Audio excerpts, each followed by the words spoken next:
Welcome to Sleeping with Sarah. I'm Sarah Albritton, a narcoleptic comedian, and this is the podcast where I interview people in my bed and we talk about sleep, comedy, and relationships. This is my 75th episode, and I interviewed Chicago comedian Blake Burkhart. Blake is a producer of Comedians You Should Know, CYSK. That's every Wednesday night at Timothy O'Toole's in Chicago. CYSK also has branches in LA and New York as well. And you can follow Blake on Twitter at Blake Burkhart. Blake and I talked about a lot of fun things this episode. We talked about nightmares, rom-coms, talked about creating crazy characters and then killing them off, and collaborating with your peers, and being a weirdo and fucking loving it, man. Blake also reveals the most outrageous thing he ever did for a bit. So for me, we've got the web series that I co-created with Catherine Pavanelli, Povs, called Super Narcoleptic Girl is almost out, and I couldn't be more excited and also more terrified. We are doing shows and screenings in 3 different cities. So I'll be doing we're going to be doing half stand-up shows. So we're going to do 3 to 4 stand-ups that we really, really like. And then we're going to do a screening of the entire 8-episode series, which is about 27 minutes. And then we're going to do a quick Q&A after each one. So the first one is in Chicago on February 5th. That's this upcoming Monday at Annoyance Theater at 7:30 p.m. That's a free show. You can reserve tickets online. Then we're going to be doing a show February 9th in Brooklyn, New York at the 20 Bar. And for that show, we're going to have Josh Johnson, Thelonious Monk, Amy Shanker, and Rebecca O'Neill doing stand-up on that show. Then we're going to be doing a show at Nerd Melt on February 15th. That show is only $5, and that's going to be at 7 p.m. And we're going to have Jack Knight, Brandy Posey, and Brandy Denise doing stand-up for those shows. We are so excited to get Super Narcoleptic Girl out there into the world. You can find out more information by going to sngwebseries.com. And you can also follow us at sngwebseries on all Twitter, Instagram, all that stuff. Please like us and check it out. We're real excited to put this out into the world, and I hope you guys like it. Sleeping with Sarah is brought to you by audible.com. Go to audibletrial.com/sleepingwithsarah to get a free audiobook of your choice.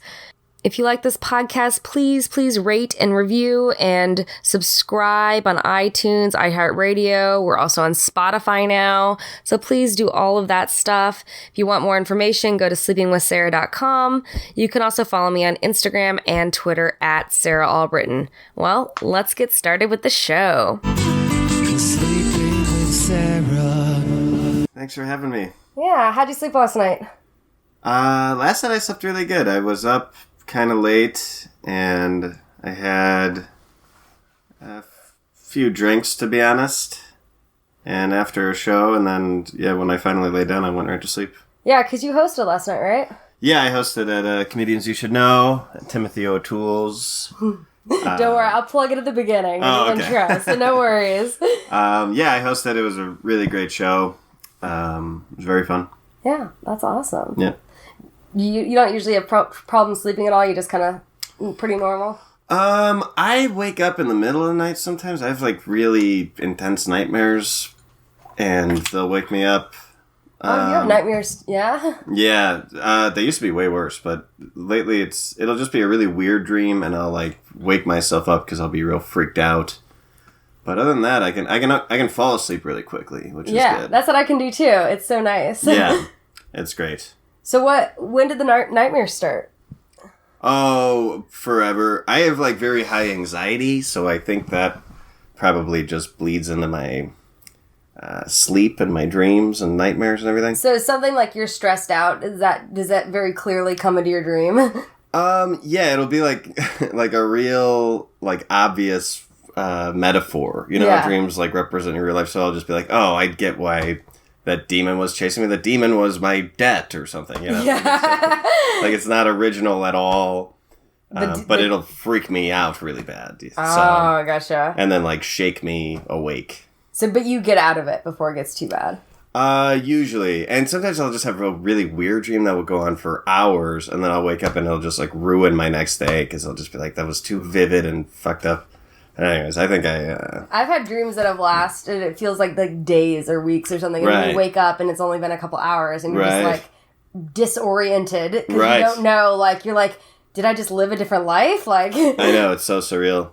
It's just like Inception, where it's like the old Asian guy's in there for, like, 50 years or whatever, but it was just a couple days. Yeah, it's so weird. That's so weird. I'm like that old Asian guy in Inception. I tell people that a lot. You're the old Asian guy. I'm sure people look at you and think, hey, Blake, you look exactly like that old Asian guy. I'm the old Asian guy from Inception of Chicago comedy. If that makes any sense. And it doesn't. Nice. But yeah, like, yeah, nightmares suck, though. Like, I try to, like, get to the point where I can try to, like, just tell myself either I'm dreaming or, like, wake myself up. Yeah, it is a good feeling waking up from a bad dream, because it's just like, oh shit, I don't really have to worry about all of that, but now I have my problems of real life to deal with, but at least there's no actual demon, like, poking me in the ass. You know, so there's that. Sometimes you wonder if it'd be easier if you were running just from demons instead of having to deal with the eccentricities of, like, people and, like, life and everything. I think about that a lot with, like zombie movies and stuff, like The Walking Dead. It's like, these people got problems, but they don't have to, like, pay taxes or, like, have a day job. You don't have to worry about dating two people at once and seeing how the other one feels or some shit. Oh, that's a very specific one there, sir.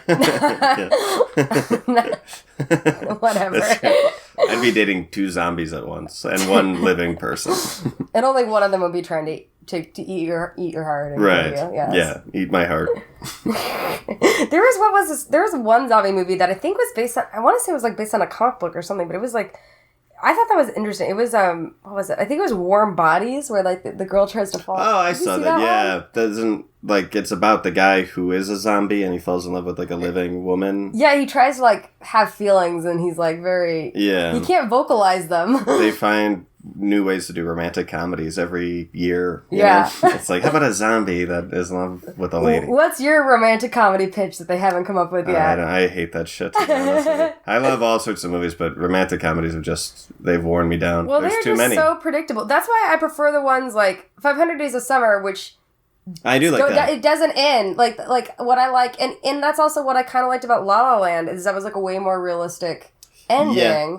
But, like, 500 Days of Summer, where they don't end up together, which is nice, because the thing about romantic comedies is, like, you're always like, oh, they're going to end up together, everyone's going to end up happy. Right. And yeah, once in a while there's a good one. I like 500 Days of Summer, that's good. Yeah. But I'm not sure if it counts as a rom-com if they don't end up together. I guess that's a good point. Isn't that like the breakup is like they break up and then you think they'll get back together and they don't, or something like that? Yeah, I feel like we're spoiling a lot of movies right now. Well, they're not worth your time anyway. 500 Days of Summer lets it know at the very beginning. Like, that's in the right when you start. Right, that's right. And the breakup is called the breakup. That's true. They break up and then you think they'll get back together, and at the end they don't, and they just see each other in the street. That was kind of sweet. Yeah. I guess I do like romantic comedies. You like the romantic comedies where they don't end up together. Yeah, those are the ones that are real. I feel like I'm just half the time I'm watching, like, bitch, there's no way some dude's gonna do that crazy shit. And if he did, I would think he was crazy. Like, if they went all out, like, to do all that crazy stuff. Yeah, like, women seem to like the movies where the guys are acting the certain way, but anyone doing that in real life, they're like, oh, did you hear? And then they're gossiping their friends, like, did you hear he showed up at my work with flowers? What a fucking psycho, you know? But in the movie, they're like, oh, I wish a guy would do that for me. Well, now it's also like, I feel just certain levels of things. If somebody leaves you a voicemail, suddenly they're crazy. Right.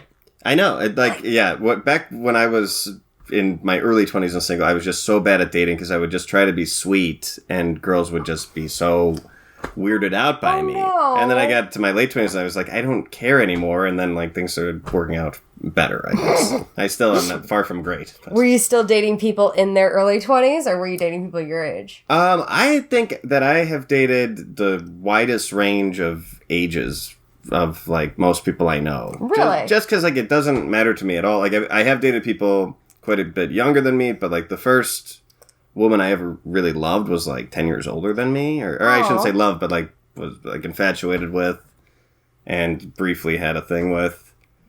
And yeah, I think I've dated girls, like, exactly my age and 5 years younger, you know, more. What's the biggest age difference? I've gone, like, 10 years older and 9 years younger. Okay. And I'm 32 now, so it's like all of that is sort of okay. Mm-hmm. Yeah. Even some people think it's not okay, but you know. Whatever. Well, you know, my parents, I still feel strange about, because my parents are together. They're in love. They started dating when my dad was 32 and my mom was 19, which seems like a big age difference. And that is weird, but like it worked out for them. They've been together like over they've been married like over 33 years, I think now. I think so like they're happy. Sure. It's totally different. It's so weird to get a connection with another person where you date and get married. So it's like the age, I think, is like the least important thing. My mom is actually 10 years older than my dad. Oh, really? Yeah, that's kind of rare. It is. That is far more rare. But yeah, that's the way it is with them. And they're still together? No. No, okay. They got divorced a while ago. But gotcha. They were together for 20 years, 25 years. Oh, so they were together for a long time. Yep. Yeah. Do you have any brothers or sisters? I have an older sister named Angela, and she has 2 daughters, so I have 2 nieces. Oh, so you're an uncle. Are you the cool uncle? I don't know. I think I'm like the weird uncle. Like they think I'm like an idiot. Did you grow the mustache when you became an uncle? Is that it? Like you're just like, I'm an uncle now, gotta grow the mustache. Yeah, I've had a lot of comments on the mustache recently. I had like a pretty big beard, or big for me, and then I was like, you know what, I haven't had just the mustache in a while, and then I shaved down to just the mustache, and everywhere I go, everyone is commenting on it. It's getting mixed reviews, mostly bad. But no, the mustache is pretty new. I didn't expect you to come here with a mustache. So I was like, oh, okay. People that haven't seen me in a while are like, why are you doing that? You know? But I had a mustache in college, and I really loved it. I think a lot of people, because you do a lot of like silly sketches and things like that, they might think that there's a reason behind your choice. Yeah, that's exactly. I'm very offended when people are like, is that for something? It's like, no, it's just, I think it looks good. You don't think it looks good? And they're like, what goofy character is this? So they just assume it's a character? Yeah, they assume I'm doing something stupid, because I guess I do a lot of stupid things. The nice thing about people knowing that you're in comedy and doing silly characters and things is you could get away with whatever. You could wear a bathing suit out in public in January and nobody would really be like, oh, that makes sense for Blake. Right. I think the longer I've done comedy, the crazier my comedy kind of gets, I think. And like I'm just... all the comedians I like the most are like the real weird ones, like Cameron Gillette and Nicky Martin and Stephen Castillo, who now has moved. It's so weird to call him Stephen Castillo. I know, I find it weird. I still want to refer to him as Stephen King. I still have a Stephen King in my phone, but like on Facebook he's Stephen Castillo, so I feel like it's like 2 different people when I get a text from her. To be honest, when I first saw the article where it said, I was like, oh yay, Chris Redd, Sam J, all these other, I didn't recognize that it was Steve. It was like, I was just scanning it, and then I was like, I saw him post, I was like, oh wait, he changed his name. Yeah, I figured he would change it at some point. Change your name. 2 months later, you might be a writer for SNL. Right. I mean, Stephen Castillo's got a great ring to it. It does. Yeah. It does. Yeah. Especially since he's got some Spanish material, too, which is fun. Yeah, and his family's from Mexico. He lived in Mexico for a while, so. Yeah. But that's but you guys did a lot of, you guys all started, you and Nicky and Steven, you guys started doing a lot of sketches and comedy stuff. Yeah, I was... a couple years ago, right? Yeah, we all met probably like 4 years ago and just became really close friends. I was like a year into comedy when I met Nicky, and I met them separately, and I was like, those are my 2 favorite guys. And then I saw them talking to each other in an open mic, and I was like, oh, these 2 are already friends, like perfect. And then the 3 of us just started like going to open mics together and trying to outdo each other in like weirdness. And then we started a show which was called Super Talent Show. I remember that show. That was fun at I.O. Yeah. Oh, that was super fun. That was the most fun I've had in any sort of sketch comedy for sure. And we lasted like a year and a half at I.O. And then Steve moved pretty shortly after our show ended. And then Nicky and I have done a lot of like one-offs, and I usually will help him write his projects, and he'll help me write. See, that's so great that you guys have people that you can collaborate with and get feedback, because each of you have different characters that you do, and I feel like although your styles are different, you guys are very like I could see like you guys doing like a 3 different, like each of you on the same show. It makes sense. Yeah, we are like very different. Like even Steven and Nicky are like nothing alike if you watch their like stand-up performances, but we all like the same things. We have like almost identical taste like we all love Eric Andre, and we love Conan O'Brien, old Conan O'Brien, and 90s Saturday Night Live. Like those are like our big three that we could talk about all day. Nicky got me really into like Tim and Eric stuff. Yeah. So now I really like that. And yeah, like when we collaborate, everything is just real seamless because I don't perform like Nicky, but I love everything Nicky does on stage, and I think it's kind of like... When he's got like the Great Goudini, and you got... Yeah, we just did a Goudini show. You got old Schleppy and like that stuff. Have you pulled him out in a while or no? No, I killed Schleppy. Oh, wait, what? How did I not... When did you For those who don't know, it's... Schleppy Sinclair is a character I did that's like an old man comedian. That was the whole thing, and he just tells bad jokes, and when the audience doesn't laugh, he yells at the audience. And I only wanted to do it like a couple times and then go back to my stand-up. Mm-hmm. But at a certain point, people like really liked the character and then started asking me to perform it on their show. And next thing I know, like literally the character, Schleppy Sinclair, had more bookings than I did. Oh, no. For like 2 weeks in a row. And I was like, this is done. So I killed him off.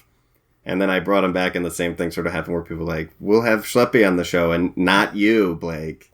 You should just make a video where you actually kill him. I've thought about that. Kill him, and then... Yeah. I thought about making it like a one-man show and then just killing him for good. But yeah. It is fun to play, but it's like people forget that I do stand-up, which is really frustrating. Like, even when we had the show at I.O., I love doing it, but like my bookings like plummeted and no one was booking me to do stand-up. It's so different when you do multiple things. Yeah, people forget about you if you don't stick to the mics and kind of getting booked a lot on other people's shows. If you kind of start doing other things, people forget you're around because there's thousands of comics in Chicago. So many new people too. Like I keep going to mics and it's like so many people. Yeah, and I genuinely think that's great. Like some older comics really don't like all the new people, but I love seeing brand new people that have something that I think will turn into like really good comedy years from now. But like no one can be good right out of the gate. Well, it's really interesting when you hear something, you're like, that's a good premise. Yeah. They'll find the punchline later, but that's a good premise. Or it's like... Yeah. And then you realize, looking back to your own shit, and you're like, okay, I could see why that wasn't working. Right. When 4 years ago. Right.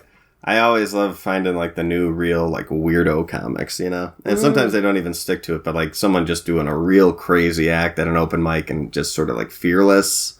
I love that. And I love seeing new people doing that. Because I remember seeing Steven do some weird stuff and like bombing, but like doing, like he would come in these crazy costumes and like all this stuff just at an open mic at Patsy's. I think I saw him for the first time at Patsy's. Yeah. Oh yeah. And he had the player with him, and like I was probably less than 6 months in at this point, but I remember seeing that and I was like, that was weird, but it was ballsy, you know? It's very cool to see someone take a big risk like that. Oh, yeah, totally. I remember first time, Steve and Nick both, I remember thinking, like, these are the two weirdest people I've met in comedy after meeting, like, hundreds of people. So it's like, these are, like, my two favorite people because they're the most insane.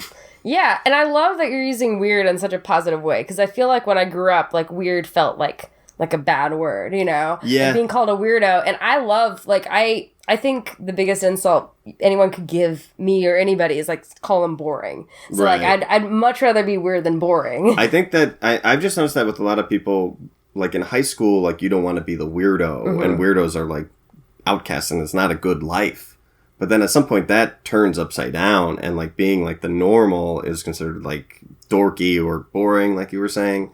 So yeah, I always see people out that are just the real wackos. And we were all, you know, dorks in high school. Like, we didn't have good lives then. And now people seem to like us more than they ever did when we were growing up. Yeah, I think most comics were kind of the weirdos or the dorks or... I'd imagine so, yeah. Because, like, you can't really get into comedy without being kind of nuts, you know? Yeah. Like, it's an insane thing to do with your time. And... yeah, trying to make strangers laugh, it's like, holy shit, that's like, why would anyone do that? It still amazes me that I do it or that anyone does it. Oh, it's one of those things, man. But to make a whole room laugh just from a thought that you came, you know, it's kind of a cool feeling. Oh, yeah. Once you get a taste of it, I mean, for me, there was like no looking back. Like, what got you? When was the point where you're just like, I'm going to do stand up? I wanted to my whole life, but I was kind of like, like a shy kid in adolescence. I'd say like second half of high school and through college, I was very shy. Oh, really? So, yeah, and I think it was just due to like anxiety and like was it like shit I had going on. No eye contact, or didn't talk to people much, or yeah, I mean, I talked to people just enough to get by. Like I went out with like some girls, but like very few, because I was just too shy to talk to people. And I was definitely too shy to perform or talk in public or do any public speaking. But then after college, I was living in Chicago, and I was just like, if I don't do it now, I never will do it. So I started in my mid-20s. And you just went to an open mic, or? Yeah, me and Bill Gavert started together. He's also a Chicago comic. So you knew him? Yeah, we grew up together. And I think, like, we were close enough friends that the only people in the world I had told I wanted to do stand-up was my girlfriend at the time. And then I told Bill, and I remember him saying, like, oh my God, I've always wanted to do it too. And Bill was one of my funniest friends growing up. So we started together at the Globe pub. We sort of, like, challenged each other to do it. And if it wasn't for that, I might have been too chicken to even try it. But we did it, and I did terrible, like, horrendously terrible. And Bill did, like, pretty good. And then we just kept going to mics together for a long time. And then eventually we were like, there's no reason for us to keep going together. We, like, got each other into it. And then it's, like, not a team sport. Yeah. Like, and it would be insane, like, making plans to go to open mics together every night. Like, it's just, that would be too confusing, It's nice to have someone to start doing stuff with. Like, when I first started, I had met Ashley Corby, who had been doing it for a while, and she encouraged me, and we lived really close to each other at the time, so she would tell me about mics, and we kind of go to some of the same ones, and that kind of got me started on going more often. Right. And then I kind of started going more on my own. I didn't have to have her there, but it was just nice because I knew nobody except for a couple people that like Shannon Knoll I knew because I went to a party because she did improv as well. Yeah, Shannon's great. Yeah. So are you from the suburbs then? Yeah, I grew up in Evanston, and from there moved to Wilmette. Mm-hmm. And, yeah. Suburb kid all along? Yeah, not much to say about that. It was very boring, and I didn't like it for the most part. You didn't like it? Yeah. No, I had some close friends, but I don't know. It just didn't feel great. Yeah. It's kind of a boring place to grow up, but very nice and safe, but very boring. Cookie cutter. Yeah, I mean, it's just like a suburb. So nothing dangerous, like no, like, crazy, rebellious teenage stuff where you just too shy to get into that shit? Or? Well, no, I did a lot of stuff like that. Like, I remember as soon as I kind of figured out how to get on the train and take it to Chicago, I was doing it all the time. And just not telling your parents? Yeah, they didn't know. I hope they don't listen to this. Wait, do you have all these things that you haven't told them like, you never told them about your rebellious teenage? Not really. And, like, I didn't get in trouble. Like, I figured as long as I didn't get in trouble with the police or get in trouble at school, they wouldn't care. Like, yeah. And they would or care. Or get someone pregnant, they. Oh, yeah, of course. Like, anything serious like that, I would feel really bad. But anything, like, if you get away with it, you get away with it, you know? So I wouldn't even tell them now because I got away with it. Oh. Like, it's done. But we wouldn't do anything all that bad. It was just, like, I always wanted to go to the city. And, me and my friends would just go down and just fucking bullshit. Yeah. And I think we had, like, fake IDs or something. You had fake IDs? And how old Well, in high school. To be 21? Yeah. Wow. I think, we also found out how to go to, like, house parties and shit really young, because my friend had an older brother. I remember doing that. That was a while ago. Wow. But I started, like, drinking pretty young and smoking pot, like, very young, like 13, 14. Yeah, I was about 14 when I started smoking. Yeah, and then it's like once you start doing that stuff, it's just like, all right, like, this is, like, fun. Nothing else is fun anymore. Like, unfortunately. Did you find that your anxiety was better to cope with the weed, or no? For a while, and then it had, like, the opposite effect, where it was like I was too in my own head. So I stopped smoking weed for quite a while. Still kind of drank, and then cooled it a lot on the drinking, and then started drinking a lot after college. Well, I feel, what did it coincide with you starting comedy? Because I feel like a lot of people, because you're just around bars all the time, That is the thing about comedy that's, like, probably the worst thing, is it just encourages drinking so much. It encourages a lot of bad behavior sometimes. Oh yeah, drinking and like drugs are everywhere, and it's bad. It's a bad thing, and I don't do it nearly as much as I used to. But yeah, I mean, there's no comedy venues that don't serve booze, really. Like, I mean, there are a few, but they go hand in hand. The audience is drinking, performers are drinking for free usually. Yeah, it's hard. Dangerous. There aren't many. And even the ones that don't, like playgrounds, BYOB. You know, you can bring your own, you know. Right, yeah. I mean, yeah, there's drinking at all of them. So you have to have a crazy willpower to even make it through, like, a week without drinking. I can't believe the people that, like, are sober and, like, and don't, and are able to be around it that often and not drink. Yeah, it's crazy. I never knew anyone in AA until like a couple of years ago, and now I feel like I know like 8 people in AA. But this is the thing. I think there's a lot more people that are people you probably worked with that are in AA. They just keep it quiet. The thing about stand up is we have this need to tell our most personal shit on stage. Yeah, that's a good point. And that's why I like stand up, because I don't feel as alone. Like if I ever feel depressed or anxious or something, I know so many people that have dealt with depression because they talk about it on stage. I'm like, oh, I'm not alone. Right. Yeah, absolutely. So I feel like there's this weird level of honesty, which doesn't sound like it makes 100%, you know, honesty at least to ourselves, sharing some of this shit on stage. Right. And it kind of makes you like look at yourself and be like, all right, what's something dark I have to share? Yeah, that's a good point. We're bringing out the most truth from each other. Yeah. I mean, not everyone, you know, it's not always 100% there, you know, but it's mostly. Yeah, I think like most of the really good comics don't seem to hold back and kind of admit what they're doing wrong in life, and usually that's like some of the funniest stuff. I think. It's like, oh yeah, I really fucked up.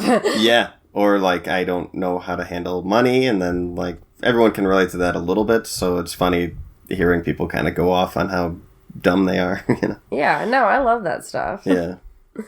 So, outside of comedy, what did you like growing up? So, were you like the nerdy kid that would watch Saturday Night Live every night and like... Yeah, I was totally obsessed with comedy, and especially stand-up comedy. Like, I always liked SNL, but really, like, after sort of like the Chris Farley era, it didn't excite me as much as it did then. Who like, would you say, like, stand-up wise that you watched, like, on TV or person or whatever, really, like, set in your mind and made you... I remember the first time I saw Brian Regan, I just lost my mind. And he's still, I think, if not the greatest stand-up currently doing it, he's right up there. And then Louis C.K., I think, is, like... actually, like, Sarah Silverman, really... Have you seen her new show? Yeah, I love everything she's done. I think it's so interesting. The new Hulu one? Yeah. Yeah, that's very good. I think it's so interesting, and so... I didn't know what to expect, and she even talks about that in the beginning. But it's so interesting, and I love how so many comedians are trying to find different ways to say something, but without making it too polarizing. Right. And being like, hey, I'm saying this. I'm not just saying this for liberals. I'm saying this to everybody. Yeah, she's really good about that stuff. She's just very smart. And also, like, I don't know. There's something about her style that I remember thinking, like, I want to tell jokes like she's telling jokes. Well, her stuff is really smart, too. And she's very approachable. And maybe it's even the way her tone of voice is. But she's never... Yeah. She doesn't really ever seem to sound, like, condescending or anything like that. Like, it's just the way... because the episode I saw, she went and she had dinner with this family that's very, very conservative, and they had never met a Jewish person before. Right. And she's like, oh, I'm a Jewish person. We're just going to have a conversation. And she was just so... And I didn't know if the conversation would go political, and she did, but she asked questions, she let them answer and give their opinions, and she didn't share her own opinion. She was just like, okay, I'm going to accept what you have to say. Right. And I thought that was real interesting. A cool way to maybe start talking to people is maybe being like that. Just listen to what they have to say instead of arguing back. Just take that in. But that's so hard. I think now more than ever, it's just ridiculous to argue politics because it's so polar opposite. Yeah. That you're not going to change the other person's mind. It doesn't matter who you like or who they like. You're better off just not arguing at all. But, like, talking about it is fine. I don't know. I stay away from it completely at this point. It's all so gross to me. But I do like stuff like that where she's, like, trying at least. Yeah. I feel like comedy does say a lot of things, but I feel like a lot of times comedy is so liberal that it doesn't... it doesn't help the conversations. Mm-hmm. But sometimes it does. I don't know. I'm still trying to find that balance. I don't consider with my stand-up, I don't think I'm very political, but I do try to be involved with, I'm part of a sketch show that we do political stuff and things based on the news. And so that is kind of where I use my political, like getting out my political stuff personally. Yeah. But for me, I'm not sure if it works for me personally doing stand-up. It feels... Yeah, I like stuff like John Oliver a lot. I love those shows. Yeah, and if I could write jokes like that, I probably would, because it seems like you get a lot of attention with that stuff. But I don't know, my comedy just comes from like a really absurd place, so I want to talk about things that will get my mind off of, what's going on in the country. Because it's so stressful. People need something silly to watch to make them laugh and make them realize... Right. And like I think I'm making like every joke that I like telling are also the jokes that seem to work for me with the audiences. So I think I'm just sort of giving people what I would want to watch, which is just a guy acting like an idiot. Yeah, because there's like saying stupid things. I've talked about this before. There's kind of like two schools of thought when it comes to comedy. It's like it's your job to make people laugh and entertain them, or it's your job to share your point of view. And if the audience laughs, great, but it feels like there's two factions. It seems like totally. You're kind of more on the, hey, you want everyone to have fun, and I wouldn't even know how to write like a political monologue. Like it would just sound like I'm faking it. It wouldn't come from a real place. So I love stuff like that, but I don't do it myself at all. Yeah, well, you can appreciate stuff that's not your own. Oh, totally. I like all styles of comedy, really. What's the silliest, this is probably too hard of a question for you, but what's the silliest thing you've ever done for a show or a sketch or something? Oh, I know for sure what it is. Oh, yeah? You know exactly what the moment is. Well, I don't know I think dumbest thing I've ever done. Okay, we can go with dumbest. I think like everything we did in Super Talent Show was silly. But yeah, the weirdest thing I ever did was my friend, he might want me to leave his name out of this, but and you probably know what I'm talking about. My friend was like, basically pronounced dead. And at the time, he was like my best friend. He was in a coma. We've had him on the show. Oh, have you? Okay, yeah. Well, it's Dave, the great Dave Maher, yeah. He was on one of my first, he was, I think, my episode 2 or 3. Oh, really? Yeah. He's great. Still one of my best friends. And when this all happened, we were like very, very close. And it happened so suddenly that it like broke my brain. Like it was like one of the worst things I've ever gone through. Did you read on Facebook, or were you in contact with his family? No, I got a text the day from another friend of ours. I got a text the day that he went into the coma, and it just felt like that because I saw him like 2 days earlier, and we were hanging out like always, and then suddenly he's in coma, and I was thinking like this is surreal, but he'll probably be okay because he has health issues, but like a coma doesn't just come out of nowhere. I didn't think. Yeah. But then again, I don't know shit. And then next thing you know, it was like he's not gonna make it, and then he's pronounced dead. But it has, if you don't know the ending of the story, it has a happy ending. He's fine. He's still performing comedy. He's like an actor now, and all sorts of amazing shit. But when I was told that he had like almost no chance of living, and I was told that by his doctors, like there was almost no recovering of this. I was in a room with like him, his other best friend, and his parents. Oh, you were in the room with his parents. Yeah, I spent a lot of time at the hospital when he was first in the coma. And, I mean, like at first I was just like, of course he'll get out of this. And then I was told like, there's very little chance. And I was told there's virtually no chance. Like we were truly told that because I don't want to say the hospital. No, we know he ripped on the hospital too. I mean, it was a shitty hospital. Like they made a lot of mistakes and they thought he was thankfully, Dave's dad is a doctor. And so they helicoptered him into Cincinnati, right? Yeah. Yeah. I heard that they drove in an ambulance the whole way back. Oh. With, like, him hooked up. I'll have to listen back to my own podcast to see what he said. Maybe I get this story wrong. I don't know. In any case, he's fine now. But when I was told he was about to die, I was, like, losing my mind and incredibly depressed.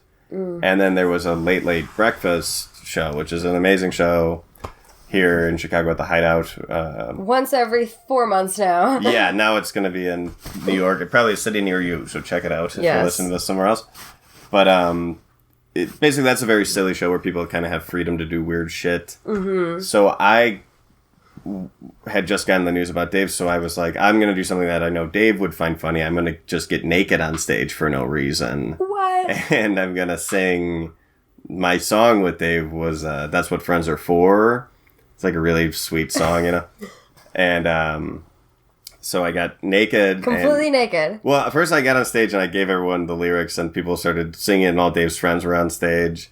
And then I kind of went behind the group of singers and just took off all my clothes and then walked back out and kept singing the song. And I remember people being like, this is too far. You know, like people were laughing, but they were also like, you're fully nude. Like, this isn't even funny. This is like a crime. Like you're going to be in big trouble. And then someone put like a sign over my, genitals. Your penis? You can say penis on the show. Over it's okay. my penis and my butt and everything. Wait. So I was like I was being censored like by my friends that were holding up goofy signs that were another part of the show that had nothing to do with me. But then after that was all over, I remember thinking like, I think I have just like lost my mind. Like, why did I do that? But it was like a weird tribute to my dead friend who I thought was going to die any day. And what did he think of this when he heard the story afterwards? He just said that I was an idiot. No, I think he was like touched. And we did a lot of like shows in his honor when we thought he was going to die. Well, I know Playground had like a visual or something for him. Yeah, there was a lot of... that was a cool, like, that was one bright side of that really awful time for me was, like, people kind of came together, and not only were people saying really nice things about Dave, which was really nice to see, but people were, like, messaging me directly because they knew how close we were. Mm-hmm. And, yeah, it just meant a lot. It kind of showed that, like... people care. Yeah, and we're all, like, in competition with each other, but, like, ultimately, we all care about each other, too, in Chicago comedy, so that was nice. Yeah, so... when you found out that he wasn't. Oh, yeah. That was the best day of my life. That was Thanksgiving. That was Thanksgiving Day. I remember. Yeah. And a bunch of comics were together at Bill Cruz's house, I think. Mm. Right before Bill moved. I forget. Or it was whatever. It was a big comedy Thanksgiving party. And I remember finding out and then going to the party and like everyone just like crying tears of joy. And then we all got really fucking drunk. And it was cool. But like, the opposite of that was we had literally like a funeral for Dave at my house, like not long before that when we were told like this is the night he's gonna die. So it was like such a whirlwind, like ups and downs. Oh, I think that changed me for life, like just that whole experience because it's just like what's gonna happen here, and then he's like a miracle recovery. So how did that change the way you, like you said, it changed you for life, like just the way you treat friendships, or just to, like, be ready for the unexpected, I guess. I don't know. Because, like, Dave and I were even, like, talking about working on new projects together and stuff. And then, like, I don't know. I don't know if I can put it into words, but it just sort of, like, woke me up again. Like, it kind of, like, sometimes you need to be reminded how, like, fragile life is and everything, you know? It's weird, heavy shit. Yeah, weird, heavy shit. Yeah. So that's how you ended up being naked on stage. You came from someone that was like so anxious and nervous in high school to being on stage naked in front of 100 plus people. If you told me when I was like 17 that I'd be naked on stage in front of like 150 people, I would never in a million years believe you. And that's also something that people actually have nightmares about. Yeah. And you did it willingly. Yeah. I just went... I kind of go temporarily insane a little bit, I think. And then I'll end up doing really crazy sketch comedy with Nicky Martin in my insanity. Like, what other crazy insanity moments have you had? I'm trying to think. We used to write these sketches together that were just so fucking weird. And... well, one really fun one was we pretended that our friend Bill had died by... he was a magician in the sketch called The Amazing Bill. And this is at I.O. And we had pre-taped a thing where he is going to levitate from the top of I.O. to the Whole Foods across the street. And then the gag was he just starts to levitate and immediately falls to his death. And so then the whole show, we left him... or we said we had left him out there, and we brought the audience out to sing a song to try to revive him to life. And when everyone went out there, Bill was laying on the ground, so as if he had been laying out there the whole show. But then there was an ambulance there, which was not part of our sketch. And it turns out that a guy had fainted in a different show. So there's a guy being loaded onto the stretcher, and we're like faking a death in front of these paramedics. And I remember the point of being like, we should just not do the sketch now. But then Nicky like was already singing the song. And, so I was like, you couldn't be like, hey, Nicky, just stop. Oh yeah, stop. I remember the moment of being like, I guess I'm a part of this, and then I just sang the song with them, and then the paramedic came over and like pointed at Bill, who was laying on the ground with a bunch of people singing to him, and goes, "What the fuck's wrong with that guy?" And we're like, "Nothing. That was part of a sketch." And the look on that man's face, I'll never forget. It was just like he's there really saving a person's life, and we're like mocking life itself right in front of this fucking medical professional. So did you think that was taking it too far? I mean, no, I'm glad we did it, but it was like that was a sort of. It's moments like that where I'm just like, yeah, we're like being insane right now. Like we're really acting like assholes. Well, what do you think about the whole Kaufman thing? Like the whole Andy Kaufman, I think, is like the greatest performance artist. Yeah. In recent American history. Do you think he's still alive?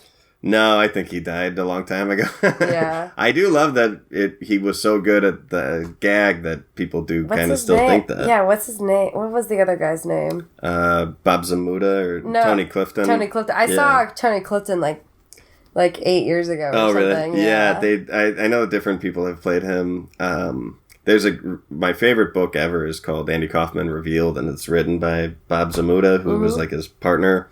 And I also played Tony Clifton a lot, and it's just so good and revealing about how weird they were. And that's probably, like, deep down what pushes me and Nicky and Steve to do the goofy shit we do is, like, we want to be Andy Kaufman. Yeah. You know? Well, you can, what I liked about Andy Kaufman, from what I've read and understand about him, is he would do things sometimes just to make him and his friend laugh, and that's it. Yeah. Like, he didn't have to make the whole audience laugh. Not everybody had to be in on the joke, but it could have just been like a secret, which is fun. Yeah, Nicky does so much shit just for just me to see. That is some of the funniest things I've ever seen. I noticed, but it's like he wouldn't be able to recreate that another time. Like it's just like a funny, goofy gag he'll do out of nowhere. Yeah, well, I noticed some things, and I wonder if they're Easter eggs for other people, Yeah.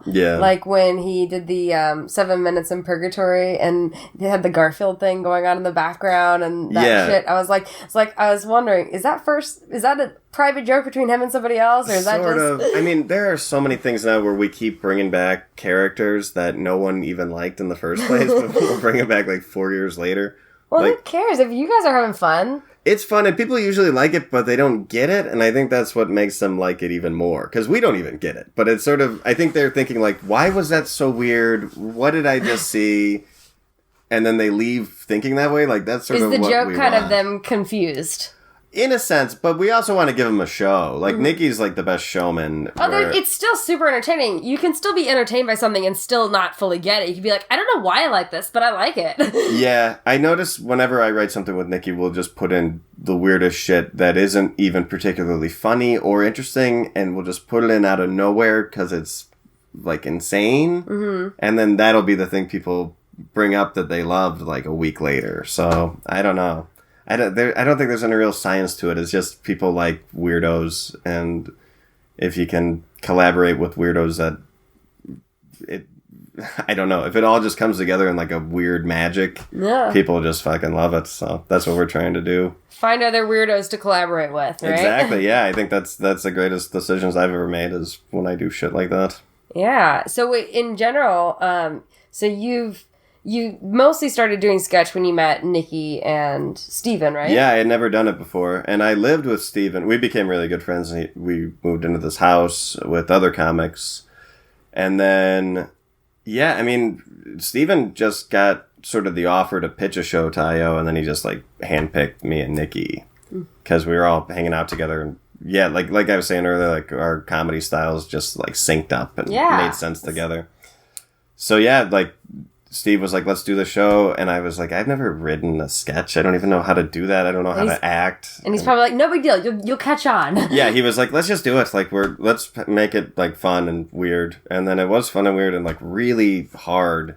Well, sketch is really hard, but I think it's really interesting that you jumped in that way. Because like that's how a lot of people do with stand-up. They're like, oh, I'll just jump on and try it. Yeah. And people don't really do that much with sketch. A lot of people take classes before they try to write and do all this stuff. But it's kind of almost freeing and more fun. I think the classes the might... way you did it. Yeah, I think the classes might work for a lot of people, but I think... I don't know. I was always such a shitty student that I don't think a comedy class... I don't think I'd get anything out of it. I thought I wouldn't be able to pay attention enough. Well, the thing is that you're creating sketches with people you really like being around already. And that's the hard thing about sketch is finding people that you want to create these awesome things with. People that you like writing with. That's the hard thing is it took me years to find a writing partner that I love, that gets me on so many levels. Right. And like that's a great way to be introduced to like writing comedy. Yeah. I mean, I think the cool thing about comedy is like there's really no right or wrong way to get into it or to continue doing it. Like there's no right decisions. There's only like I think the only thing you can do correctly is to just keep working and keep trying new things. But yeah, I mean, people come from all sorts of different backgrounds and all sorts of different like avenues to get into it. Whereas like music is like you have to at some point learn music to be able to play the guitar. You have to learn the rules to it. And in comedy there are zero rules. Yeah. Yeah, I mean, mostly I feel like there are occasional rules, but then you can always break them. Yeah, and I think... Like, don't get naked on stage. Yeah, exactly. like, hey, everything else is fine. Throw the mic on the floor, whatever. Just don't get naked on stage. I think that, like, there's, like, what's the right way to put this? Like, I feel like there aren't really rules, but there are sort of, like, parameters or, like... Suggestions. Like, I wouldn't suggest anyone say something that's just, like, openly racist or misogynistic or homophobic. I would say absolutely don't do that.